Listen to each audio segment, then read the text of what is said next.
The boots were sitting on the dashboard of the Jeep. That was the first thing that made my stomach turn over. A slow, cold rotation, like a dead engine trying to crank in 0-degree weather. They weren't tossed there, they were placed. Red Wing leather, size 11, mud caked into the deep tread, laces tied together in a neat, mocking bow. I stared at them through the frosted windshield, my breath hitching in my throat. Elias? Mara's voice was brittle, cracking like the dry twigs under our feet. Where is he? I didn't answer. I couldn't look at her. I was too busy trying to process the impossibility of what I was seeing. We were parked at the trailhead of Blackwood Ridge, deep in the throat of the Appalachians, miles from the nearest paved road. The silence here wasn't empty, it was heavy. It pressed against your eardrums. Caleb had stepped out for a smoke 3 hours ago. That was it. He said the cabin air was stifling, said he needed to feel the wind. He took his lighter, he took his jacket, but looking at the dashboard, I realized he hadn't taken his shoes. Maybe he's playing a joke, Mara whispered, wrapping her arms around herself. She was wearing 3 layers of flannel, but she was shaking.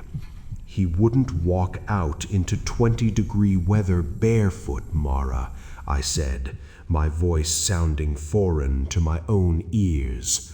I tried the door handle of the Jeep, locked. The keys were in Caleb's pocket, or at least they were supposed to be. We turned back to the cabin. It sat squat and ugly against the tree line. A dark timber box that smelled of wet pine and mildew. We had rented it for a digital detox weekend.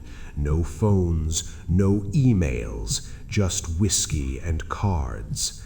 Now it felt like a trap. We need to track him, I said, forcing authority I didn't feel into my tone. The frost is hard. If he walked out, he left prints. I grabbed the heavy mag light from the porch railing. The beam cut through the pre-dawn gray, illuminating the ground. The earth here was a mix of freezing mud and patches of old hard snow. Here, I pointed. Just off the porch steps, the ground was disturbed. Not the heavy, flat stomp of boots, but the distinctive, disturbing impression of bare human feet. The arches were high, the toes splayed wide, gripping the freezing mud. Oh, God, Mara gagged, hand over her mouth. Why would he do that? The tracks didn't run, they didn't stumble, they were deliberate.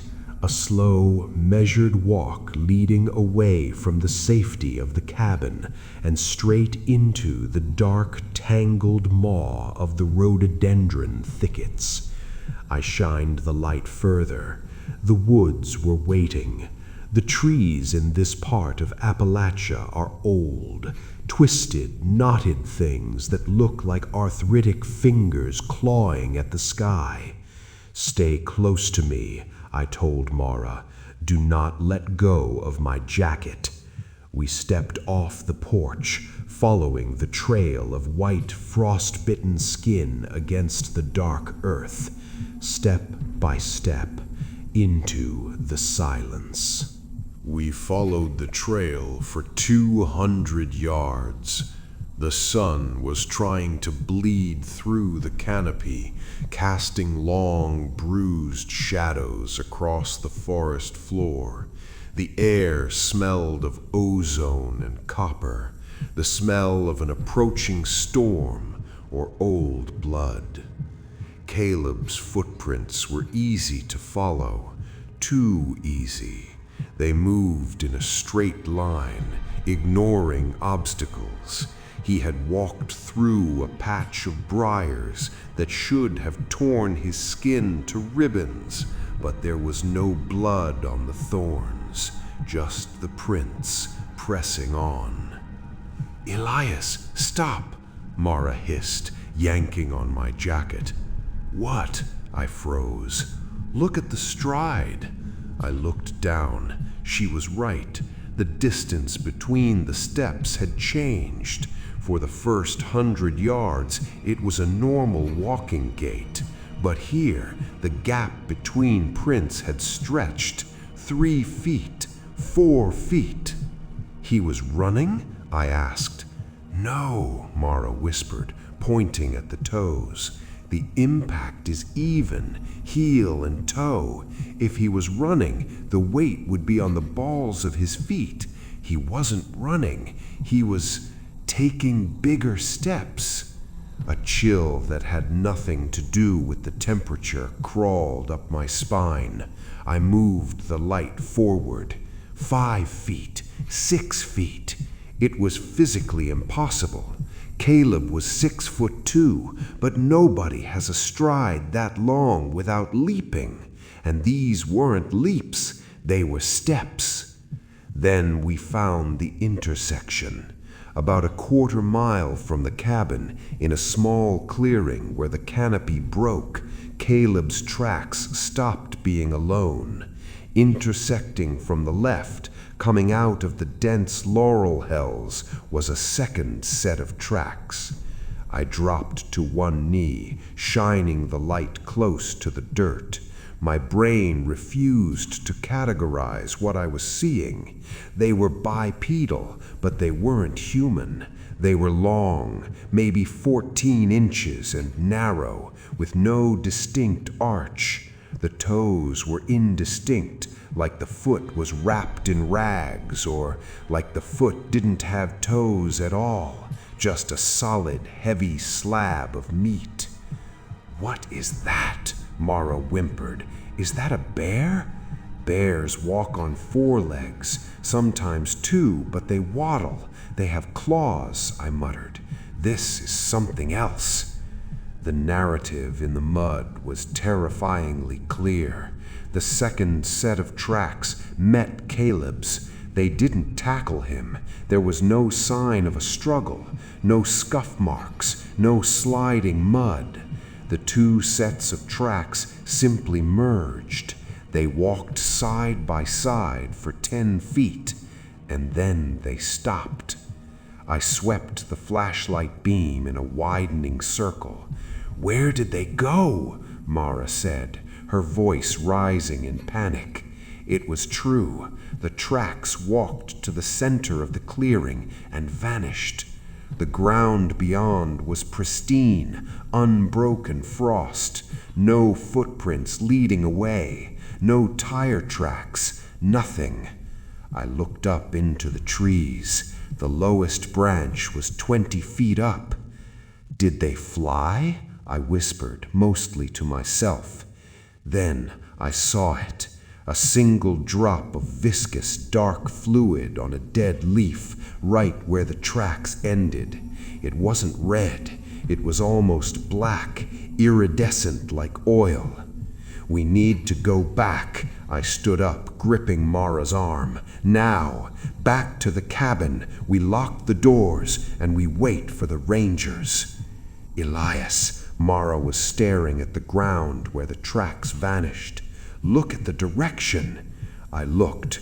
The tracks, both Caleb's and the thing's, hadn't been walking away from the cabin when they vanished. They had turned around. They were facing back the way we came. The retreat to the cabin was a blur of adrenaline and paranoia. Every snapping twig sounded like a gunshot. Every rustle of dry leaves sounded like a 14-inch foot pressing down. We slammed the heavy oak door and threw the deadbolt. I shoved a heavy dresser in front of it for good measure. "The radio," I said. "Try the emergency band again." Mara sat on the floor, twisting the dial of the shortwave radio. Static, just endless white noise static that sounded like the ocean grinding rocks into sand. "Nothing," she said, tears finally spilling over. "Why aren't they answering?" I paced the small living room. The windows were uncurtained, vast panes of glass that had seemed scenic yesterday, but now felt like television screens broadcasting our location to the woods. I went around, pinning blankets over them with tacks, nails, whatever I could find. "We're safe here," I lied. "Walls are thick, doors are solid." Thump. The sound came from above. We both froze. It wasn't a branch falling, it was a heavy, dull impact. Thump, thump, thump. It was rhythmic, slow, pacing. Mara scrambled backward until her back hit the wall. "It's on the roof," she mouthed, unable to speak the words aloud. I grabbed the fire poker, my knuckles white. "It's just a raccoon or a loose shingle flapping." But I knew the weight behind those steps was heavy, too heavy for an animal, and the cadence, it was bipedal, left, right, left, right. The pacing continued for an hour. It walked from the chimney to the eaves, then back again. It was taunting us. It knew we were inside. It wasn't trying to get in. It was just letting us know it was there. Then the pacing stopped. The silence that followed was worse. I strained my ears, listening for a scratch, a breath, anything. "Elias," whispered Mara, "the skylight." In the loft bedroom there was a small angled skylight. I hadn't covered it. We stood in the living room looking up at the loft railing. The pale light of the overcast afternoon filtered down. "Don't look," I said. "I saw it," she whispered. "I saw a foot." "Mara, stop!" "It was bare, Elias. It was pink and raw. It was Caleb's foot." I felt the blood drain from my face. "If it's Caleb, we have to let him in." "No," she screamed, grabbing my arm. It wasn't right. The ankle, it bent the wrong way, and the skin, it looked like wax. It was gray, Elias. That wasn't Caleb. That was something wearing him. I pushed her aside and ran up the stairs, fire poker raised. I had to know. The loft was empty. The skylight was covered in condensation. I wiped a circle on the glass and looked out. The roof was covered in a thin layer of frost, and there, pressed against the glass, was a single print, a human foot. But the print was on the outside, and it was facing the wrong way, as if someone had been standing on the steep pitch of the roof, looking down, defying gravity, and trailing away from the skylight, leading up toward the peak of the roof, were the other tracks, the long, narrow, toeless slabs. They had been up there together. Night fell like a hammer. The darkness in the Appalachians is absolute. There is no ambient city glow, just the void. We sat in the center of the living room, a lantern burning low between us. I had a knife. Mara held the fire poker. We waited. Around 2 a.m., the sounds started. It began with a whistle, a low, trilling bird call, but it was repeating a pattern. 3 short bursts, one long. It was the signal Caleb used to use when we went hiking and got separated. Whistle, whistle, whistle. Don't answer it, I hissed, seeing Mara's mouth open. It sounds like him, she wept. He's hurt. He's out there and he's hurt. That is not him.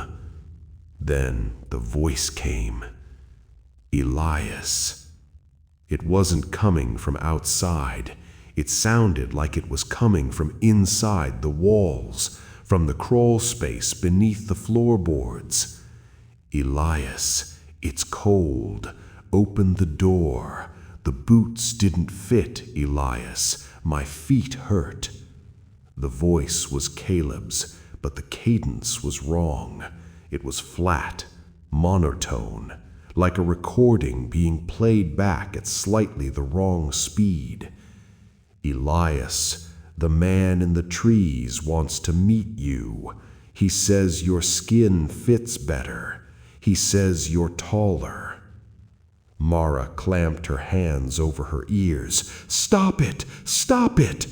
I stomped my foot on the floorboards. Shut up! Come get me if you want me! The voice stopped instantly. Then a laugh, a dry, rasping sound like sandpaper on bone. And then the scratching began.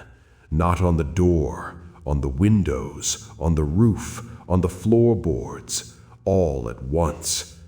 It sounded like 100 fingers scraping against the wood. They're circling, I realized. They aren't trying to get in, they're sealing us in.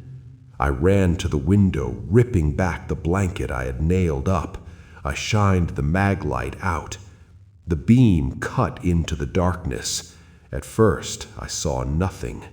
Then, at the edge of the light, near the tree line, I saw them.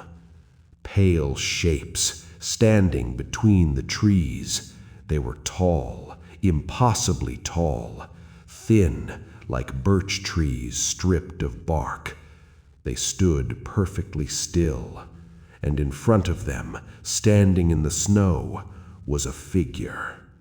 It was wearing Caleb's jacket. It was wearing Caleb's jeans, but it was hovering 3 inches off the ground. Its head was lolled back, looking straight up at the sky, mouth open in a silent scream. But the body was moving like a puppet on strings. It raised a hand and waved, a jerky, mechanical wave. "Let me in," the voice came from the figure, but its mouth didn't move. The sound was projected into my mind, buzzing in my teeth. "Burn it," I said. I grabbed a burning log with the tongs. "We have to get to the jeep." "We can't go out there," Mara screamed. "We can't stay here. They're playing with us. When they get bored, they'll come in." I grabbed the keys from the counter. My keys. Caleb's were still gone. On 3, we run. We don't look back. We don't stop. The run to the jeep was a blur of terror. I held the burning log in one hand and the keys in the other, swinging the fire like a madman. The air around us felt thick, like we were running through water. I could hear footsteps behind us, heavy, wet slaps on the pavement. I fumbled with the lock. The beep of the unlock echoed like a gunshot. "Get in!" I shoved Mara into the passenger seat and vaulted into the driver's side. The boots, the red wing boots, were still on the dashboard. I swiped them off, throwing them into the back seat, and jammed the key into the ignition. The engine roared to life. As the headlights flared on, they illuminated the space in front of the hood. Standing there, inches from the bumper, was Caleb. His eyes were gone, just hollow black sockets filled with that dark, oily fluid. His feet were bare, blue-white with frostbite, and behind him, towering over him, was a shadow that blotted out the stars, a thing of antlers and emaciated limbs, its hand resting possessively on Caleb's shoulder. I didn't scream. I slammed the accelerator. The Jeep surged forward. There was a sickening thud as we hit the figure, but it didn't feel like hitting a man. It felt like hitting a pile of dry leaves. We didn't look back. I drove down the mountain road at 80 miles an hour, tires screaming around the switchbacks. Mara sobbed the entire way, curled into a ball. We didn't stop until we hit the state police station in the valley 2 hours later. The official report says Caleb went missing due to misadventure. They suspect he wandered off while intoxicated and succumbed to hypothermia. They say animals likely scattered the remains, which is why they never found a body. The rangers found the cabin empty. They found the door unlocked. They found my Jeep tracks peeling out. But here is the part they didn't put in the report. The part the ranger told me, off the record, while his hand shook holding his coffee cup. When they searched the cabin, they found prints on the roof, human prints, barefoot. But they also found something inside the cabin. On the dashboard of the Jeep, I had thrown the boots into the back seat. I know I did. I remember the weight of them leaving my hand. But when the rangers found the Jeep where I parked it at the station, the boots were back on the dashboard. And inside the boots, they found Caleb's feet, severed cleanly at the ankle, cauterized, preserved. I don't go into the woods anymore. I live in the city now. I have lights on every corner of my house. But sometimes, when the street noise dies down and the wind blows from the north, I hear it on my roof. Thump, thump, thump. A slow, heavy pacing, waiting for me to come out and play. The file is closed for tonight, but the woods are always watching. If this story chilled your blood, hit the like button. It helps the warning reach others before it's too late. Leave a comment below. Have you ever found tracks that didn't belong to you? And subscribe to the Appalachian Files. Turn on notifications, because the next story isn't just a story, it's a warning. Stay safe, stay out of the dark.